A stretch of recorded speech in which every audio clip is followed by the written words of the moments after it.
Welcome back. This is Carrie Waltz. I'm showing you a video that I did when I was teaching in Wild Acres and I had a little time between demos and I sketched out some flowers that were in the back of the room, and then I'm using my limited palette of Daniel Smith, the yellow, red, blue, and burnt sienna, and I'll leave the list of colors for you. But sometimes it's just fun to draw first and then paint. And this was a very quick sketch, and I lay in the lightest tones first and then come back a bit later and darken them. I'm using my favorite water brush, sometimes called the aqua brush, which is my Pentel, and it gives me a teeny little point and lets me get into spaces pretty accurately. I have a an index card below my little palette, and that gives me a test sheet because sometimes it's a little hard to tell exactly what colors I'm mixing when I'm only have that little lid to mix with. I'm sorry I don't have the pictures of the flowers that I sketched. I couldn't find one, and when I painted this, I wasn't even looking at the flowers. I was just looking at my sketch, so I didn't really even paint in the right colors that were there, but who cares? I had to stop briefly and realize my pen wasn't working very well because I ran out of water. Got to have water in your brush. So I refilled that and mixed up a little bit of green, yellow and blue make green, and started laying in where I felt the leaves and the stems would be. I try also to come back and create a little variation in the color so that it's not the same green all the way through. I picked up a little more blue so that it'd be darker, and threw in some stems in the bottom of the vase and on the back of the flowers. Painting like this is a lot of fun because sometimes you can do your sketch while you're out and about and finish the painting when you get home.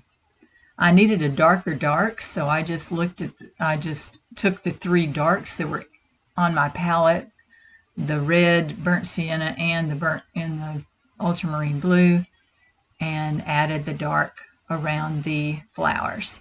And watercolor does dry lighter than it is when you put it on, so you can always anticipate that and go in a little darker than you think you need.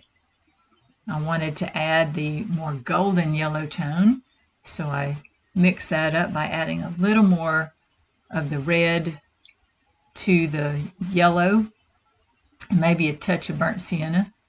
I honestly don't remember. Put in a faded, more water green to kind of reflect the stems and fill the water in the vase. Filled in a little bit behind some of the other flowers to give the red more than just one signature note. I wanted it a little lights and darks. And also it can then tuck behind some of the leaves and show depth in the work that way. If I want to soften the edge, I just hit it with a little more water. I have a paper towel handy that I dab my brush with often, and I can change colors that way. That's one thing I love about working with a water brush. I don't have to have a container of water to wash my brush out in. I just wipe it on a paper towel, and when the paper towel comes out clean, I know I'm good.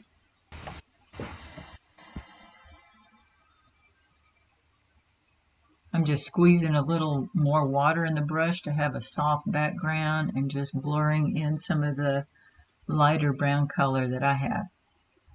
Shadow on the base of the table and creating a little more depth.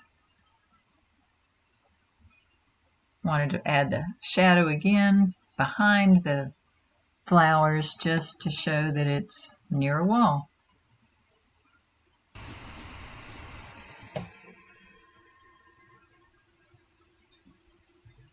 Hopefully you'll give this a try and find some flowers or something else to draw quickly.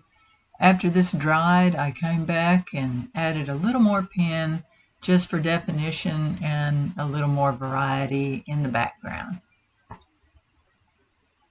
Hope you enjoyed this. If you learned anything, please give me a thumbs up or try to subscribe to my channel if you haven't. I really appreciate it. I'm gathering more subscribers and hopefully we'll have more options for you as my channel grows.